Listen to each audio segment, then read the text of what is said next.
രാസലഹരി കേസിൽ സാക്ഷിയായ യുവതിയുടെ ചിത്രം പ്രതി എന്ന രീതിയിൽ പുറത്തുവിട്ട എക്സൈസ് നടപടി വിവാദത്തിൽ. സംഭവത്തിൽ സാക്ഷിയായ യുവതി എക്സൈസ് ഡെപ്യൂട്ടി കമ്മീഷണർക്കും സിറ്റി പോലീസ് കമ്മീഷണർക്കും പരാതി നൽകി. ഈ മാസം 5-ന് എക്സൈസ് നടത്തിയ ലഹരി പരിശോധനയ്ക്ക് ശേഷം പുറത്തുവന്ന വീഡിയോയിലാണ് സാക്ഷിയായ യുവതിയുടെ ചിത്രം പുറത്തുവന്നത്. ചേരാനെല്ലൂരിലെ സ്വകാര്യ ഹോട്ടൽ മാനേജറുടെ ദൃശ്യമാണ് ഇത്തരത്തിൽ പ്രചരിക്കപ്പെട്ടത്. എക്സൈസിന്റെ ഭാഗത്തു നിന്നും മനഃപൂർവ്വം വീഴ്ച ഉണ്ടായിട്ടില്ലെന്ന് പോലീസ് കമ്മീഷണർ കാളിരാജ് മഹേഷ് കുമാർ പറഞ്ഞു. യുവതിയുടെ പരാതി ലഭിച്ചിട്ടുണ്ട്. ഭാവിയിൽ ഇത്തരം സംഭവങ്ങൾ ആവർത്തിക്കാതിരിക്കാൻ ശ്രദ്ധിക്കണമെന്നും കമ്മീഷണർ വ്യക്തമാക്കി. ബന്ധത്തിലുള്ള തെറ്റാണ് ഇത് നമുക്ക് എല്ലാവർക്കും നോക്കേണ്ടിയാണ്. അത് അവർ സാക്ഷിയാണെന്നാണ് പറയുന്നുണ്ട്.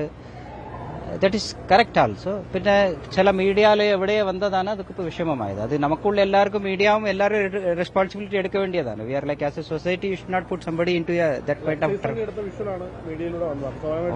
നിങ്ങൾ അപ്പം നമുക്ക് മീഡിയയിലെ പ്രചരിപ്പിക്കരുത്. അതുകൊണ്ടാണ് വെനെവർ വിക്ടിമുടെ not only victim and accuse right, so we should be sensible. അതന്നെ ഞാൻ പറയാം.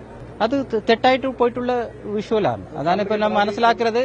അവർ നമുക്ക് പറഞ്ഞു, പിന്നെ നമുക്ക് മീഡിയ സുഹൃത്തുക്കളോട് പറഞ്ഞു, അത് വേറെ ഓൺലൈനിൽ എവിടെയും ഉണ്ടെങ്കിൽ മാറ്റാൻ പറഞ്ഞു. സോ അത് നമുക്ക് അവർക്ക് ചെയ്യാൻ പറ്റിയിട്ടുള്ള കാര്യമാണ്. ബാക്കി അത് എങ്ങനെ നടന്നിട്ടുണ്ട്, അത് ഫ്യൂച്ചറിൽ എങ്ങനെ അവോയ്ഡ് ചെയ്യാൻ നോക്കാം. വിവരങ്ങളുമായി ഡാനി ഇപ്പോൾ ചേരുന്നുണ്ട് കൊച്ചിയിൽ നിന്ന്.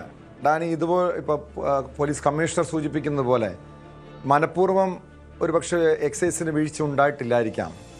പക്ഷേ ഇതൊരിക്കലും ഇതുപോലുള്ളൊരു വീഴ്ച ഉണ്ടാകാൻ പാടില്ലാത്തതാണ്. കാരണം ഒരു സ്ത്രീ, അവർ സമൂഹത്തിൽ നിലയുള്ള സ്ത്രീയാണ്, ഒരു കുടുംബിനിയാണ്. അങ്ങനെ ഒരു യുവതിയുടെ ചിത്രമാണ് ഈ രീതിയിൽ വ്യാപകമായി പ്രചരിക്കപ്പെട്ടത്, പുറത്തു വന്നത് ലഹരി കേസിലെ പ്രതി എന്ന രീതിയിൽ. പക്ഷേ ഇവർക്ക് ഈ വിഷയത്തിൽ എന്ത് നടപടിയാണ് പോലീസ് സ്വീകരിച്ചത്, അല്ലെങ്കിൽ എക്സൈസ് സ്വീകരിച്ചിരിക്കുന്നത്? അവർക്കൊരു നഷ്ടപരിഹാരമെങ്കിലും കൊടുക്കാൻ ഉദ്യോഗസ്ഥർ തയ്യാറാകുന്നുണ്ടോ? അതല്ലെങ്കിൽ വീഴ്ച പറ്റിയെന്ന് അവരോട് ഖേദം പ്രകടിപ്പിക്കാനെങ്കിലും എക്സൈസ് തയ്യാറാകേണ്ടതല്ലേ?